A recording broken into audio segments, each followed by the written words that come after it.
নবীজির জুতো মুবারক একজন ইহুদির বাচ্চা সন্তান নিয়ে বুকের মধ্যে লাগাই রাখতো।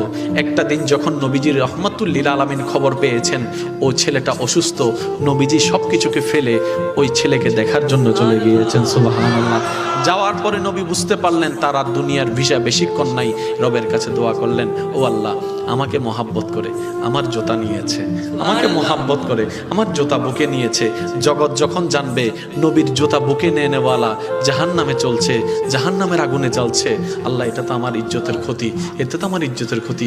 তুমি না বলেছো ওয়ারাফানা লাকা যিকরাক, তুমিই তো বলেছো ওয়ালা সাওফা ইউতিকা রাব্বুকা ফাতারদা, তুমিই তো আমাকে বলেছো ওয়া মা আরসালনাকা ইল্লা রাহমাতাল লিল আলামিন। নবীজি যখন রবের কাছে ফরিয়াদ করলেন, রব দোয়া কবুল করলেন।